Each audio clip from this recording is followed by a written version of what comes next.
Pai Senhor, irmãos, tudo bem? Como vocês estão aí nesse período? Estamos aqui em mais um domingo da escola dominical.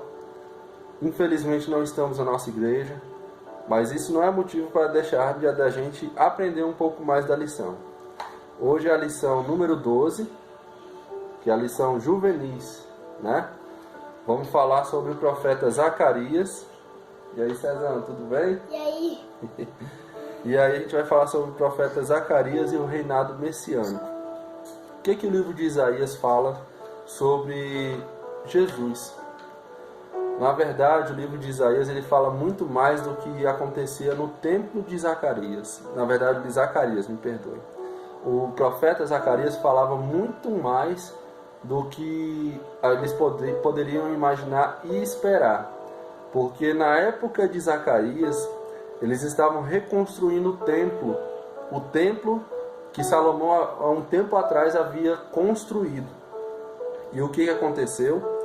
O rei Salomão, depois de construir o templo, depois do seu falecimento, os outros reis que vieram após ele, uns foram bons, outros foram maus, e ainda assim teve a invasão do Império Babilônico, né?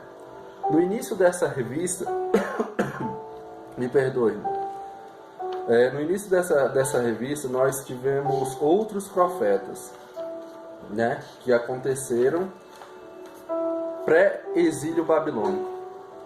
Todos os adolescentes que participaram das lições desde o primeiro dia do mês de janeiro, que aconteceu no dia 5 de janeiro de 2020, lição número 1, tá vendo aí? Não sei se dá para focar. Quem são os profetas menores e qual a sua mensagem? E aí nessa primeira lição teve um apanhado geral de quem eram os profetas e aonde eles atuavam. E aí nós aprendemos que no período dos profetas menores, Israel estava dividido em dois reinos, que era o reino do norte e o reino do sul. No reino do norte, teve vários profetas que atuaram específicos no reino do norte, que era Israel do norte. E no reino do sul, que era Judá, atuavam outros profetas menores. E aí aqui tem a tabelinha, e eu vou ler para vocês. E nesse período, existia o pré-exílio babilônico. O que acontece? A maioria dos profetas menores atuaram antes da invasão babilônica e depois. Os que atuaram antes são, no reino de Judá, que é Israel do Sul, Joel, Miqueias, Abacuque e Sofonias. Nós aprendemos que nesses 4 profetas que atuaram no reino de Judá, Deus usou de uma mensagem específica para aquele reino. Amós e Oséias atuaram no reino de Israel. Apenas 2 profetas atuaram no Israel do norte. E Jonas, Naum e Obadias atuaram em outras nações fora do reino de Israel, né? Inclusive Jonas foi para Nínive, que ele tentou fugir, mas Deus o capturou através do grande peixe, que alguns teólogos dizem que é uma baleia, mas não tem nada escrito na Bíblia que foi isso. Mas o livro de Zacarias, aonde ele se encaixa? Ageu, Zacarias e Malaquias ficou no período pós-exílio babilônico. Depois que a maioria da nação do reino de Israel foi praticamente dizimada pelos babilônicos, apenas uma parte da nação ficou no território de Israel sob domínio babilônico. Esses profetas ficaram falando e profetizando a palavra de Deus para quem ficou em Jerusalém e também foram levados cativos para Babilônia. E aí eles foram usados por Deus. E assim, vocês sabem por que eles são menores? Os profetas menores não são menores, não porque eles foram usados menos por Deus ou tiveram manifestações menores, mas pelo fato dos seus livros serem menores. Como assim? Em comparação a outros profetas. Por exemplo, Daniel, Jeremias, Isaías são contemporâneos desses mesmos profetas que a gente citou aqui. sendo ele pré-exílio ou pós-exílio babilônico. E ainda assim os livros deles têm acima de 5 capítulos. Já Zacarias, Malaquias, Ageu, Jonas, Naum, Obadias, Amós, Oséias, Joel, Miqueias, Abacuque e Sofonias são profetas menores no sentido de os seus livros são menores. Alguns teólogos não concordam com esse título de profeta menor. Só concordam pelo fato desses profetas terem livros pequenos, né? Mas isso não diferencia o nível de usabilidade, vamos dizer assim, de Deus para com esses homens. Deus usou da maneira que Ele quis, da forma que Ele quis, e trouxe a palavra para o seu povo da forma que Ele quis. Por isso que Zacarias é um dos profetas menores que fala sobre o reino messiânico. No caso, quem é o Messias da igreja? Jesus Cristo é o Messias da igreja. Por isso que esse livro de Zacarias é interessante, porque o filho dele foi o homem que Deus escolheu para batizar o Filho de Deus. E quem era o filho de Zacarias? João Batista. Zacarias era casado com Isabel, que já eram os dois de avançada idade, e ainda assim Deus falou com Zacarias e a sua mulher Isabel concebeu um filho. E ele duvidou, e o anjo deixou ele sem falar, deixou ele mudo, até que a promessa se cumprisse. E no dia que o menino nasceu, ele estava escrevendo uma tábua, a língua dele se desenrolou, assim diz o texto, e aí ele voltou a falar. E aí nasceu João Batista, primeiro que Jesus, né? Ele é um pouco mais velho que Jesus, alguns meses, mas os dois também são contemporâneos na Bíblia. Então, voltando para a revista, na lição número 12, Zacarias, o reinado messiânico, o objetivo dessa lição específica é: Jesus é o Messias escolhido, é o tema central da profecia de Zacarias. Um dos principais profetas do Antigo Testamento que fez várias predições acerca do Messias foi Zacarias. Após um breve ofício profético de Ageu, o profeta deu continuidade, está vendo? Um profeta começou e o outro deu continuidade. No caso aqui, Ageu iniciou e depois veio o profeta Zacarias e continuou, até o tempo que Deus determinou e falou com ele. E mais que isso, conduziu a nação à esperança futura. Veremos no estudo de hoje que diversas profecias deste livro foram cabalmente cumpridas durante o ministério terreno de Jesus. Então, ele foi um dos últimos profetas da linhagem do Antigo Testamento a trazer a palavra acerca de Jesus. E aí ele teve várias visões. Teve visões da construção, durante a reconstrução do templo, recomendações de obediência, juízo de Deus e a glória do Messias. Então, se pararmos para pensar, esse livro aqui é como se fosse um pré-apocalipse. Se teve um livro de Apocalipse, se existe o livro de Apocalipse no Novo Testamento, o livro pré-apocalíptico, vamos dizer assim, um dos, né? Mas o que mais chega próximo é o livro de Zacarias, porque ele tem mais coisas, vamos dizer assim, escatológicas do que qualquer outro livro. Daniel, por exemplo, tem estátua de ouro, de barro, bronze e outros metais que falou. Mas depois também tem o livro de Ezequiel, que tem a visão completa da glória de Deus, com os rolos voantes e os querubins. Mas o livro de Zacarias, ele tem mais visões do que vai acontecer no futuro de qualquer outro profeta. Então, se parar para pensar, o livro de Zacarias ele é mais completo escatologicamente que os outros livros. Então, por exemplo, ele teve visões de cavalos. E qual era o significado dessas visões? Missão de observar a terra. Deus trará paz e prosperidade para Jerusalém. Jerusalém naquele tempo vivia um tempo de assolação. Né, meu filho? Vivia um tempo de assolação pelo Império Babilônico. E o Império Babilônico estava no seu auge naquele tempo. E quando o rei Nabucodonosor decidiu invadir Jerusalém, ele destruiu tudo, queimou o templo, pegou os utensílios do templo, levou para os aposentos do rei e acabou praticamente com toda a cultura judaica daquela época.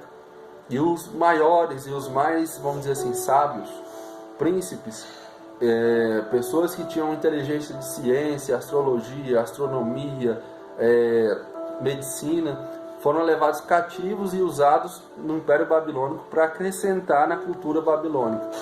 Tanto é que Daniel, Sadraque, Mesaque, Abednego foram levados cativos e permaneceram vivos até o final do reinado, quando Dário Persa invadiu o Império Babilônico e tomou todo o Império Babilônico e também toda a terra de Israel, no caso Canaã.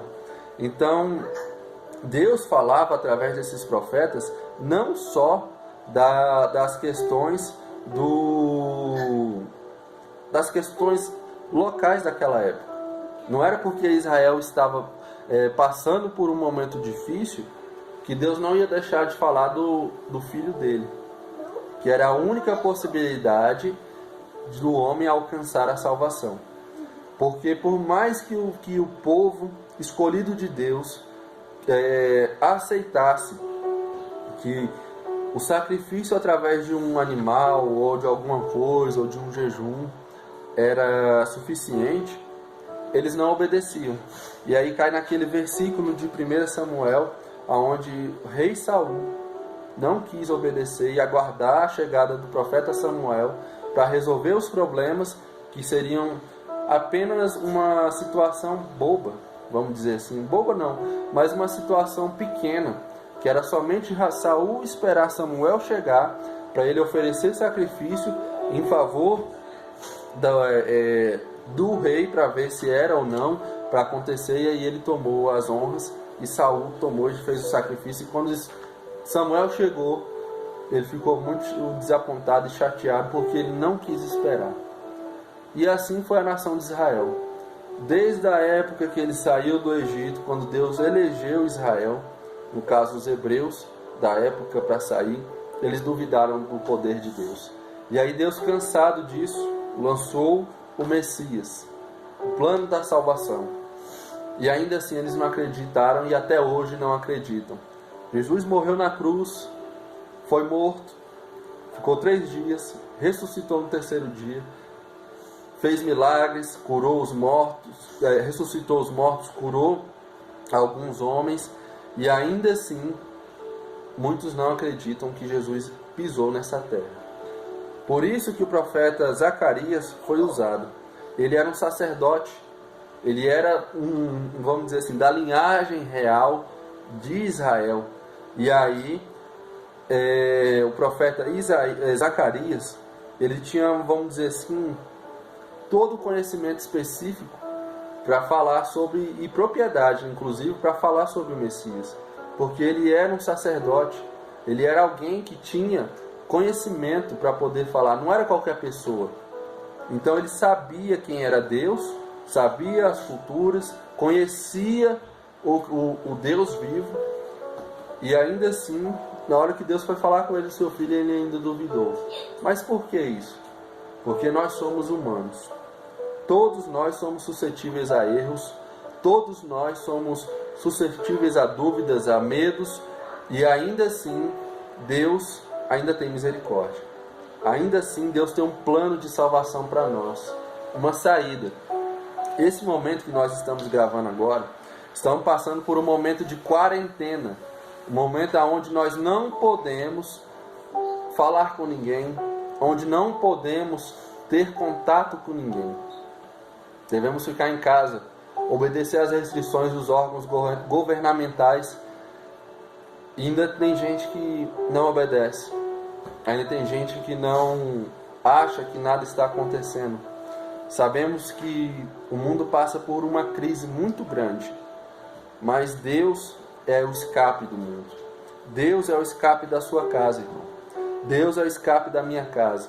Assim como ele falou com o profeta Zacarias, por exemplo, o sumo sacerdote, que foi outra visão que ele teve, representação do povo remanescente. Deus justificará a nação do pecado e estabelecerá o reino do Messias, trazendo paz e comunhão. Nós estamos passando por um momento de crise, igual a gente já acabou de falar aqui. Mas nós temos que ter fé em Deus e acreditar que Ele é um Deus vivo, que Ele é um Deus que pode livrar, que Ele é um Deus poderoso. E assim Ele vai se manifestar em nossas vidas, dia após dia, dia após dia. E com o profeta Zacarias não era diferente. Ele estava num momento tão oportuno para Deus fazer um milagre, porque eles não sabiam o que fazer, estavam presos sobre o cativeiro de uma outra nação idólatra, uma nação que adorava outros deuses, uma nação que subjugava eles com impostos, com escravidão, pegava suas mulheres, levavam para fazer o que quisessem. Então, eles estavam sob julgo de um peso muito grande e aguardavam uma libertação, e eles acreditavam que seria o Messias. Mas o Messias era um plano muito maior do que eles poderiam imaginar. Por isso que eles não aceitaram. Eles queriam, na época, libertação do povo babilônico. Depois, na época, foi do povo do Império Romano, na época de Jesus. Por isso que agora, nesse momento, nós devemos olhar para Deus. Ele é a saída. Ele é o que vai curar a gente desse mal, desse vírus, dessa doença, e que vai trazer uma saída para nós. E que Deus continue no controle. Olha o que a revista fala aqui na conclusão. Deus tem o controle da história em suas mãos, embora a limitação humana nos impeça de vislumbrar o futuro. Sabemos que Ele se importa com seus filhos, e por meio das promessas fortalece a nossa fé. Por isso, de acordo com essa lição, concluímos que a nossa confiança deve estar firmada no cumprimento da palavra de Deus. Mesmo que os olhos naturais não vejam um cenário favorável, devemos crer em Cristo, pois Ele é a esperança da nossa salvação. E se nós pegarmos o texto do livro de Zacarias, toda hora eu confundo, irmãos, me perdoem. Nomes são bem semelhantes. Se nós pegarmos o texto e olharmos aqui no capítulo 8, olha o que Deus diz. Assim diz o Senhor, capítulo 8 de Zacarias, versículo 4. Assim diz o Senhor dos exércitos: ainda nas praças de Jerusalém habitarão velhos e velhas, levando cada um na mão o seu bordão por causa da sua muita idade. E nas ruas da cidade se encherão os meninos e meninas e nelas brincarão. Assim diz o Senhor dos exércitos: se isso for maravilhoso aos olhos do resto deste povo naqueles dias, será também maravilhoso aos meus olhos, diz o Senhor. Assim diz o Senhor dos exércitos: eis que salvarei o meu povo da terra do Oriente e da terra do Ocidente, e trá-los-ei, e habitarão no meio de Jerusalém, e serão o meu povo, e eu serei o seu Deus, em verdade e em justiça. Zacarias capítulo 4, versículos do 4 ao 8. Então, irmãos, fiquem com essa palavra. Que Deus abençoe a nossa igreja, que Deus abençoe as nossas famílias, em especial os jovens e adolescentes que estão aqui me ouvindo. Essa lição foi feita para vocês, mas também para toda a igreja. Eu quero desejar um final de tarde abençoado para todos nós, e que Deus abençoe não só a nossa igreja, mas o mundo inteiro. Pai Senhor, irmãos, até mais.